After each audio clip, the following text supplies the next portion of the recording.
Jehovah's Witnesses take very seriously the words in the Bible at James 1 verse 27. The form of worship that is clean and undefiled from the standpoint of our God and Father is this: to look after orphans and widows in their tribulation. Some years ago, a home was set up in Blackpool to care for the particular needs of Jehovah's Witnesses that allowed them to live in an environment that did not conflict with their Bible-trained consciences. As more elderly witnesses requested help, Jah Jireh care homes were founded. Now, as a registered charity, 5 Jah Jireh homes have been established across northwest England. Maria Oldham, the manager at Blackpool, highlights the main advantage of Jah Jireh homes. Obviously the spirituality of their life is the most important thing, and if they were in a home other than Jah Jireh, they just wouldn't get that. We know that prejudice is something, we're not supposed to have against anybody, but we do know that in the world that is what happens. So it's a really wonderful arrangement that these people, when they come into the homes, they get the spirituality that they need, and it's catered for. So they actually live their life exactly as they would if they was in their own homes. This is the key to the importance of the Jah Jireh homes, their emphasis on spiritual things. Take, for example, the Leyland home. Here the residents are enjoying a spiritual discussion of a Bible text as they wait for their lunch. A study of the day text together for Saturday, August the 16th. It's based on the scripture from John 14, verse 23. If anyone loves me, he will... As things are at the moment, old age and often sickness are facts of life, and they just have to be faced up to and dealt with. And this is where the whole concept of Jah Jireh charity homes came in. In the stated purpose of Jah Jireh charity homes, amongst other things, it says it should be understood that Jah Jireh charity homes has one major and primary objective, and that is the maintaining of the spirituality of Jehovah's Witnesses. And we believe that this is a provision for the faithful servants of Jehovah, which until this time has not been available in this way. And we count it a very great privilege to be able to offer this service to the faithful servants of Jehovah God. The spiritual aspect of these homes was the primary reason that Phyllis and George Reed came to Jah Jireh. When George's doctor suggested that we should go into care, it was very important to us that we should be free to worship our God in the way we'd been doing. There's just no problem as far as our worship is concerned, because we're taken to all the meetings, the assemblies, the conventions, and of course we have wonderful association with all the residents and all the staff being witnesses. We couldn't ask for anything better. Fred Parker, who has limited mobility, agrees. Well, it's amazing because ever since we've come here, our spiritual welfare has been very well taken care of. We have an arrangement where we have a book study on a Tuesday afternoon, which is held in the lounge, and one of the brothers comes and conducts it, and all the family, the whole of the family, are invited to this book study, and we feel now as if we really are a family. We're so near the Kingdom Hall that the volunteers are there. They seem to be falling over themselves to run the wheelchair up for me, to take me to the meetings. And there's a lovely atmosphere in the congregation here as well. So we're quite thrilled that we've been invited to move here, and we feel that our spiritual welfare is very well taken care of. Betty Guy, a resident in the Radcliffe home, also appreciates the spiritual benefits of Jah Jireh.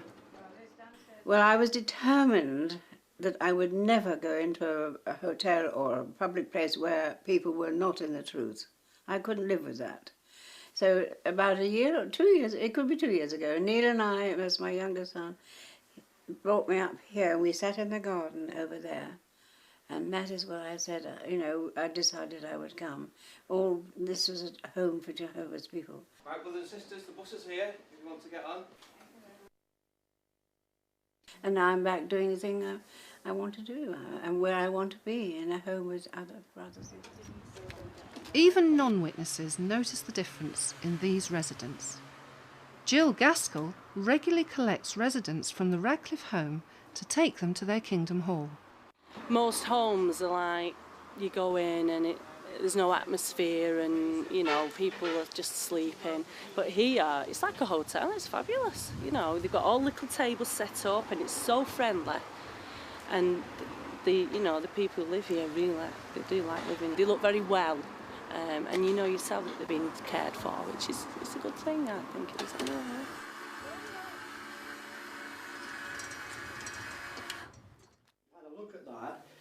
As well as the meetings, provision is made for the residents to go out in the door-to-door ministry. Well, I think early on when the homes were established, it was realised that whilst the physical needs of folks were taken care of, many of these have been very faithful witnesses for years and years and years, and their love was for the ministry. So when they came here, they were anxious that perhaps being a bit limited because of the home, they were anxious that maybe they wouldn't be able to share in the ministry.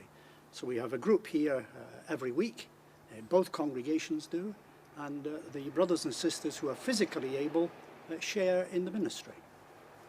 Some of the folks you see come here, they maybe come from the south of England or wherever it is, and they've left all their friends and relatives perhaps down there, and they could feel isolated here. But meeting with the local brothers and sharing in the ministry like we do makes them feel part of the congregation and part of the worldwide association. Before Maggie Smith came to Jar Jira, she was in a very sorry way. I was really finished. I couldn't go on any longer. And it was, it just happened that Jar Jira was my salvation, really. About 2 years ago, I thought I would do the first month of the service year. I would have a go at auxiliary pioneering.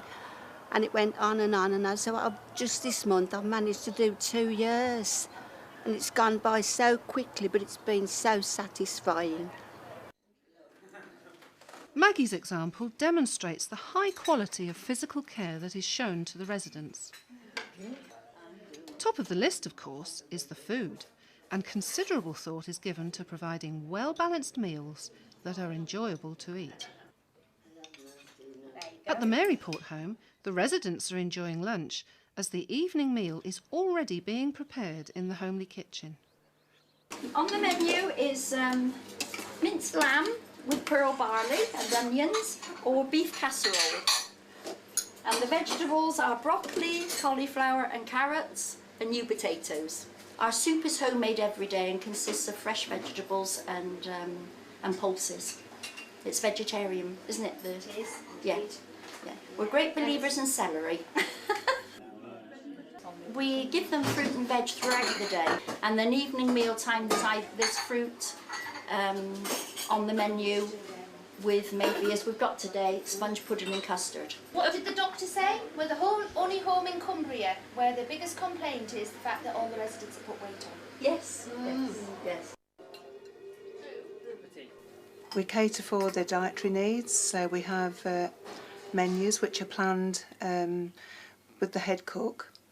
We deal for vegetarians as well as conventional foods, and also if people are on special diets, obviously some, they have a job swallowing, and so we have to make sure that their food is of the right consistency, but where it's presented in a nice manner so that they can enjoy it and feel that they're not any different from anybody else.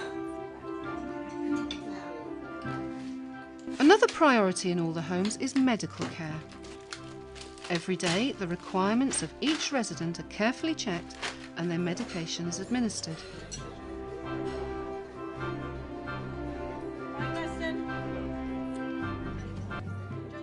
The Wigan home was set up specifically to help those residents who have extreme medical needs. June, for example, is disabled apart from just one finger. But despite this, she is completely mobile in her wheelchair. Then there is Gladstone, who had both his legs amputated.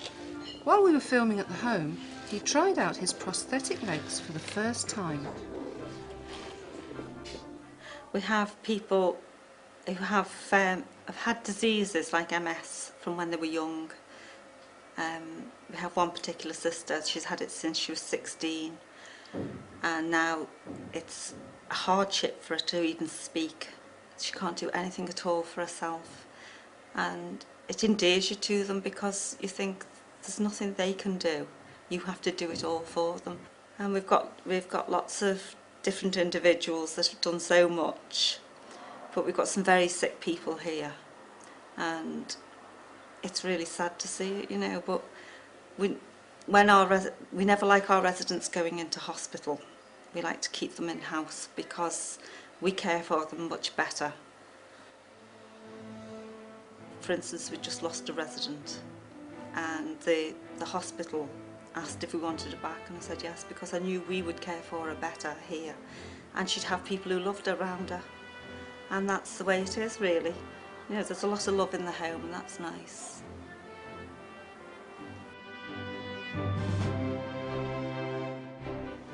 Despite the problems brought on by sickness and old age, Jar Jira is able to help the residents enjoy a relatively high quality of life, and many of them are quite independent.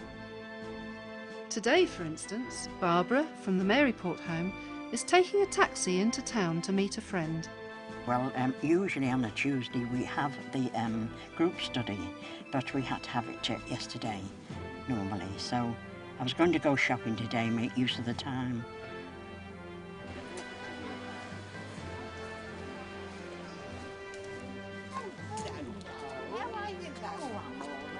As well as going out, residents can invite visitors back, and they can even stay for dinner if they wish. This is Isabel at the Blackpool home, and she has some family visiting for the first time. Naturally, the first thing visitors want to know about is the quality of the accommodation. This is my room. Isn't it lovely, Isabel? Oh, the ceiling's lovely and high. Oh, I like the window. So bright and lovely. Yes. It's beautiful. Oh, it's really lovely. I notice you've got your own things as well from home. Clearly, for Isabel, this really is a home from home. But it's the caring attention of the staff that enhances this comfortable and secure feeling. So how do the managers feel about the residents? Our philosophy of care is to love our brothers as we love ourselves. And so we give them what we would give ourselves and our families. Yeah, and they become our family. Yeah, it's a big extended family, this. We see them socially, don't we, as well as in that job role, whereas carer, client, we see them outside work as friends, and we build up a good relationship, and it's an extension of our family, really. I mean, we view them really as we've got 15 grandmas here, you know, and they are like family to us, you know. That's how much we love them, really, you know. They are like one of our family members. And it's a great environment for the children to grow up in, isn't it? Yeah. It's nice and safe for them to be amongst the brothers, and they've got the extended family because we've got lots of uncles and lots of aunties for the children to grow up with, so that's grand. Yeah, I mean, Zoe, that's our little girl, and we have a baby, Elise. She enjoys coming to the home, you know, and she walks in, she knows who the residents are, and she loves just to come and visit them and say hello to them.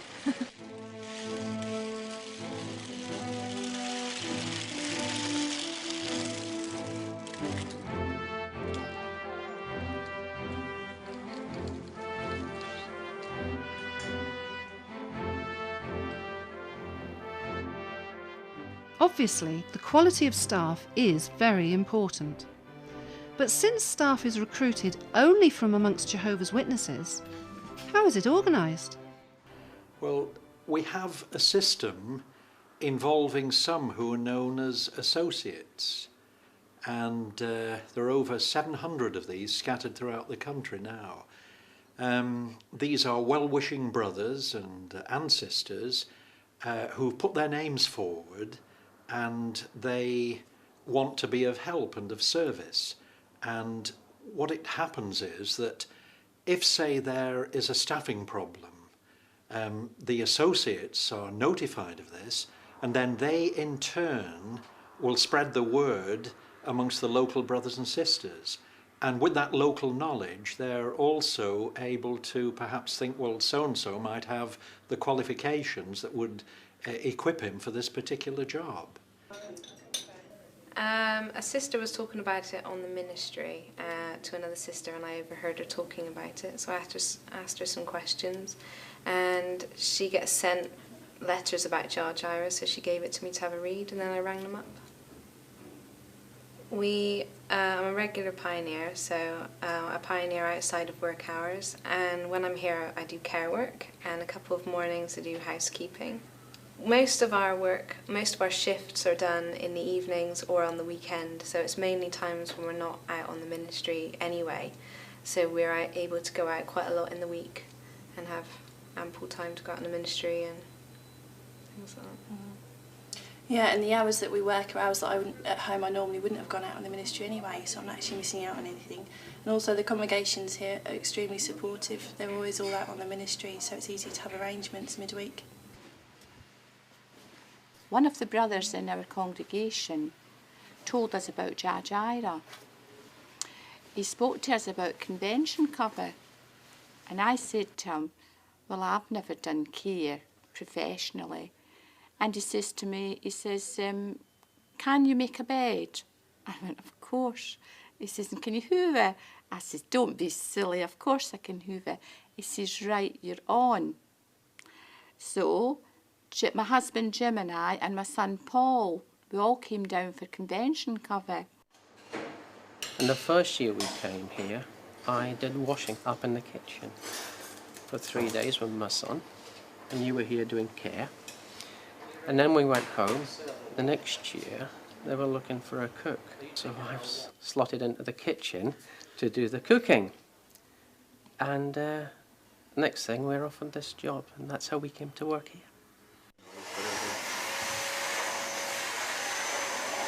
You don't have to be qualified to work here, because when you're here, if you want to, you can go through the courses.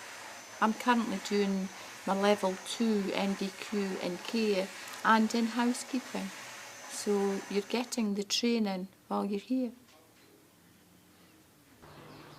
It's not just the residents who benefit from the caring atmosphere of the Jar Jairo homes.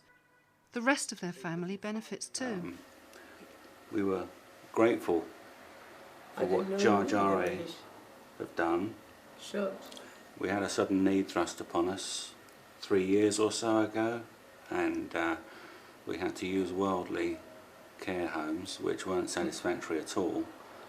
But the spiritual environment that Jar Jairo provide, Effie feels at home. She feels she's with her brothers and sisters, she feels secure, and she feels happy. I think I suddenly realised we had to do something. We didn't want to go into a home at all. No, it's all right. But when the social worker told us that she'd assessed my mother and said that she needed to go into a secure home, I knew something had to be done then. And of course the reason why she assessed her quite badly was because the way my mother was constantly speaking to people of the resurrection, won't it be wonderful in the new world, and things like this, theocratic terms which worldly people just didn't understand. And it's worked out. Jehovah's blessed our efforts, all of us, and all the people in the home, because never have I known my mother so contented and so happy in all her life.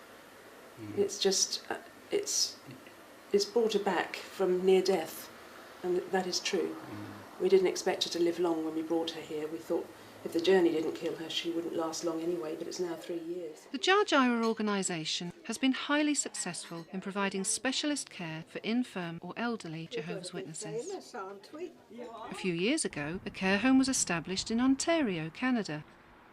There was a brother over there, an elder who'd seen the need, and he was like us. He felt that, like lots of brothers, he felt that something should be done, and the finance came along. The finance was made available so that they were able to buy a home that had been run by the Japanese. They altered all the bedrooms to make them up to the latest standard, all with ensuite bathrooms. From that, now they currently have got 30 brothers and sisters in there, and it's working very well. So much so now that there's other brothers in Canada are saying, because that's on the east coast of Canada, other brothers are saying, well, why can't we have others? Towards Vancouver, there's a lot of brothers there out west. And then the brothers in America are saying, well, why can't we do it? So, and the answer to that is, there's no reason why you can't do it. You've just got to put your foot in the water and do it. Here in England, plans are well along for new homes in Kent, South Wales and other sites in the south of England. But how are they financed? Well, we do have help from the state. We're state funded. But in addition to that, and this is much needed, we receive donations from some of the brothers and sisters, and that can be not only brothers and sisters but young ones as well. There's a tremendous need. It's essential that we have this sort of help, because when you consider it, there are so many, how can we say, things that are happening in the homes. Carpets need replacing. We need to have dining rooms refurbished. We bought 2 minibuses with the help that we've received. One of the family members even donated a patient lifting hoist. Wonderful things like that. And we received a letter from a 14-year-old boy, very touching letter, in which he enclosed £5 that he'd saved out of his pocket money, and he said, I want this to go and to be used for the elderly members in the home. All of these things are quite wonderful, and we feel that the more that can be aware of this, then they'll want to do what they can to help some of the elderly members, these faithful servants of Jehovah, who probably served a lifetime in his service, and it's a privilege to be associated with such ones. Jar Jira's mission statement does appear to be accurate. They do provide a caring, spiritual environment for those who are vulnerable and in need, and it's much appreciated. A wonderful provision of Jehovah to put us in care of their spiritual brothers and sisters instead of in national health homes where you can't speak the truth to anybody. You get into trouble if you do. I think it's wonderful. I wouldn't like to live anywhere else. I've got 3 children, but they're not in the truth. So I prefer being here with my brothers and sisters. But well, where better can I go? So I came here and I've been very, very happy since. It's like a fairy tale. I really have difficulty in describing what a wonderful place this is. And the people here. I've never in my life had even dreamt of getting into a place like this. Wonderful. All in all, I've got a wonderful life, and I really do thank Jehovah every day, and for all you lovely brothers and sisters, what you've done for me.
Although growing older is a fact of life, most of us never think about the consequences.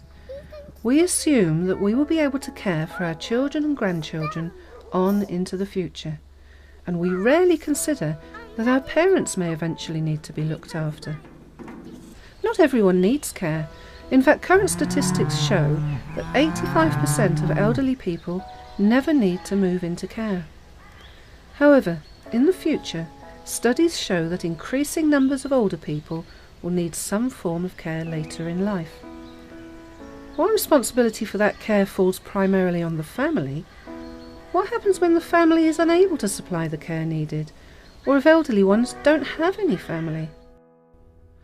Many choose Jar Jira charity care homes because they are well known for providing care for Jehovah's Witnesses by Jehovah's Witnesses. But what makes them different from worldly care homes? Are they professionally run? Do they do so for profit, or are they some sort of theocratic charity? What do you think about the fact that it's for brothers and run by brothers? What difference does that make? Oh, I think it's lovely. You feel safe, you know who they are and what they're likely to do.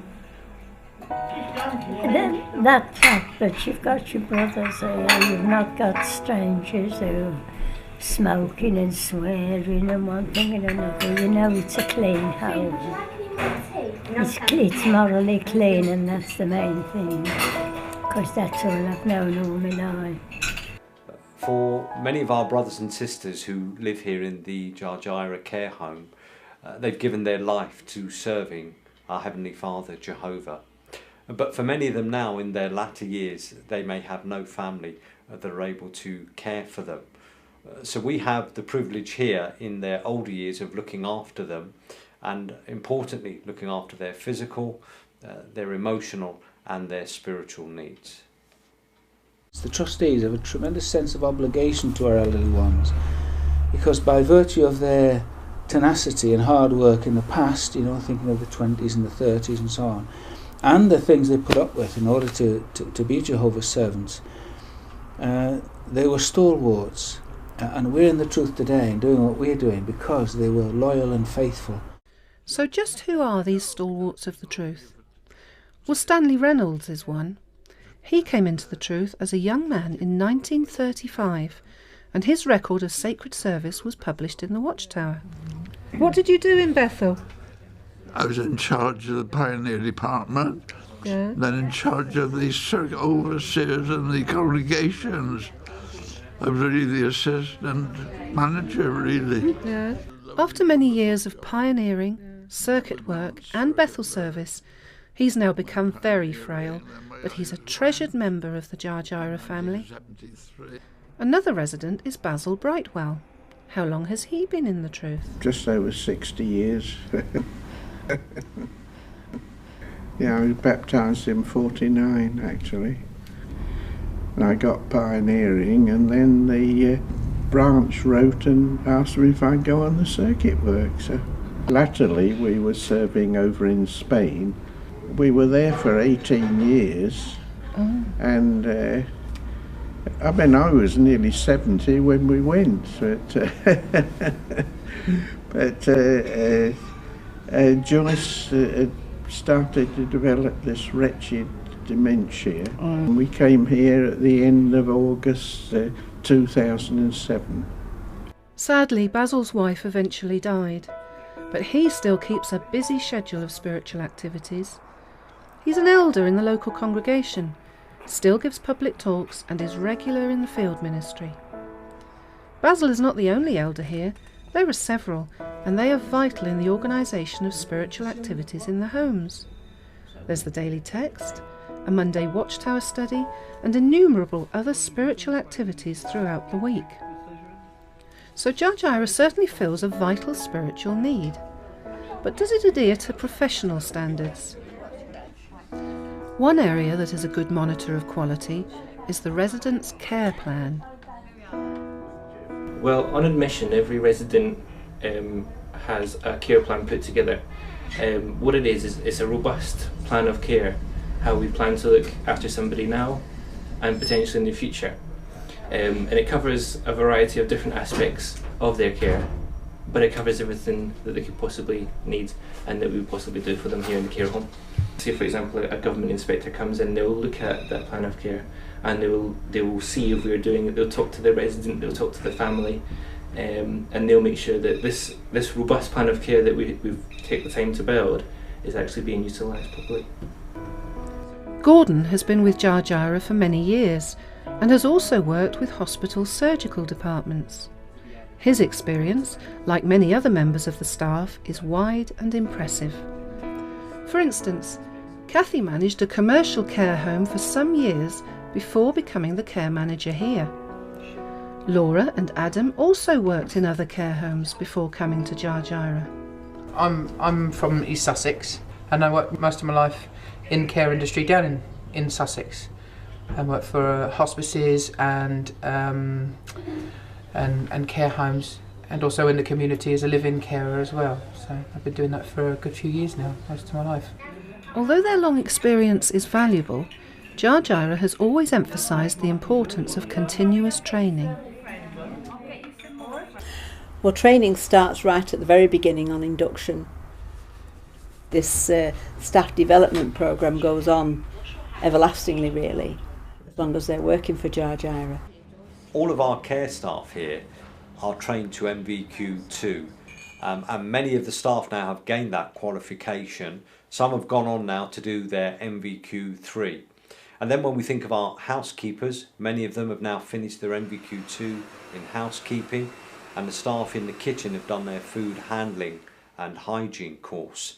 So it now means across the board, all our staff have the relevant qualification to carry out the work effectively.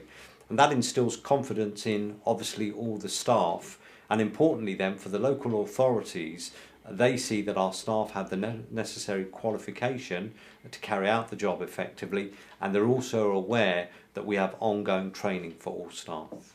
And then management now, there's a new course for that, level 5 MVQ, which is quite a high, it's a diploma. As well as a high level of quality training, there are other areas where the staff have to operate with total professionalism. Take the medication, for example. Our sister's got everything that she needs in there, whether it's boxed or whether it's in a blister pack, and her name is on it, so we can double check, triple check as we go through it. We check the name, we check the photograph, we check the name on here, check the medication against the mark sheet again to make sure that the right dosage and it all tallies up. However, despite the strict regulation of running the care home, the staff members all remember that the residents are individuals and they strive to be accommodating. And there's Florence, she can't swallow. She can't swallow and she eats very, very little. And we try to give her what she wants. She'll have the juice of the soup in a cup, so we give her that. So it appears that Dja Djaira's staff really care about the residents. There are several hundred working in Dja Djaira, and they work here primarily because they love their brothers. Caring for the elderly is not easy, and the wages are not high. Some could earn more elsewhere, but they stay here because they see the residents as part of their family. I do view everybody here as my family, definitely. It's quite nice. The atmosphere is so different as you walk through the door. The staff are friendly, we don't hear swearing, any bad language. It's just a really nice place to be. It's a calm atmosphere to be in, and it's just nice to come to work. Yeah. Many come in on their days off, simply to be able to chat with the residents, something they can't easily do when they're working. I love coming in just to see some of the residents, and I think they appreciate that a lot as well, because when you walk in, oh, you're working today? No, I'm not working today. Oh, it's lovely to see you. Having such cooperative and dedicated staff enables Dja Djaira to thrive during difficult financial times. Although it operates by good business standards, it is still a charity and costs have to be carefully monitored. And in fact, because it is a charity, then all of the funds are ploughed back into the organisation to ensure that it can continue to look after the brothers and sisters. It's set up for Jehovah's Witnesses, and we're also registered for the promotion of Christian religion. So the two elements intertwine very well with one another. The brothers and sisters who come into the homes, they are partly financed by the local authority because of their health and medical condition. Certain brothers and sisters also recognise that Jar Jaira is performing a vital service for the brothers and sisters, and so they, of their own volition, perhaps leave some money in their wills. Others have donated assets, and others are quite happy to give on a regular basis, often through the gift aid system. And because of the cutbacks from local authority and government financing, Jar Jaira is really using its charitable status to offer a number of beds to brothers and sisters who otherwise could not come into the Jar Jaira homes. One way that some have tried out the facilities is to book in for respite care. They can come and stay for a period to see if they would be happy here. But she is a completely different person. It is a new lease of life, literally. She's so high. It's the first time we've seen her. We brought her in a fortnight ago, today, and she's just a different person. Before that, she was burdened by the fact of keeping a home, of preparing meals, or lack of being able to prepare meals. Yeah. So it was a burden to her. She was feeling under the weather, if I can put it that way.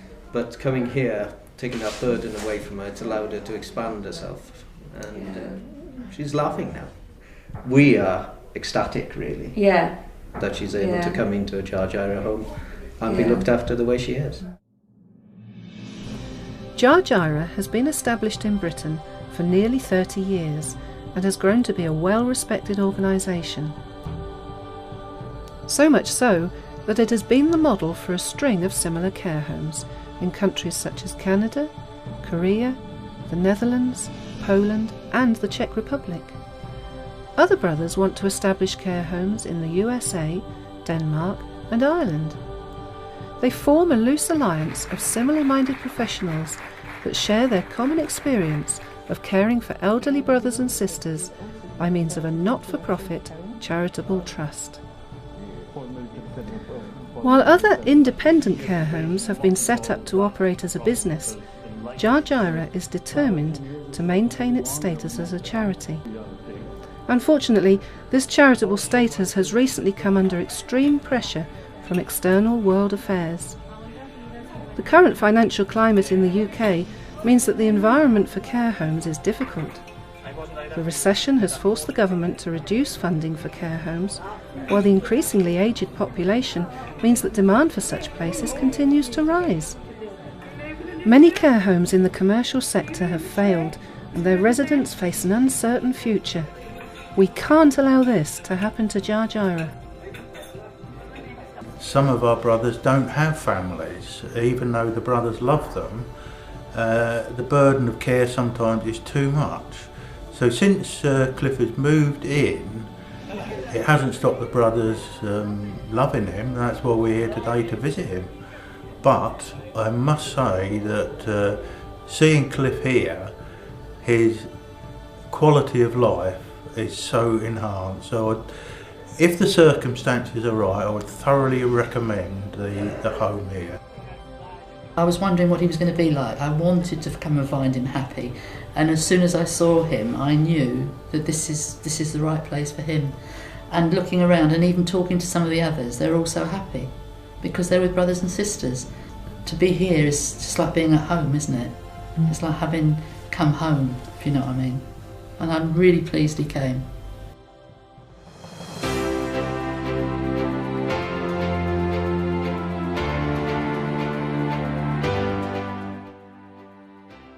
Jar Jaira charity care homes began in the northwest of England and now have additional facilities in South Wales. However, nearly half of our elderly brothers and sisters live in the southeast of England, and it is clear that provision must be made here too. A recent meeting with several experienced brothers produced a recommendation that not just one, but several care homes are needed in the south of England. But how can that be achieved? We have a site, complete with planning consent, in the Medway area and are awaiting funds to progress that. But there's also the possibility that we could use a ready-built home where the previous care home provider has entered into administration.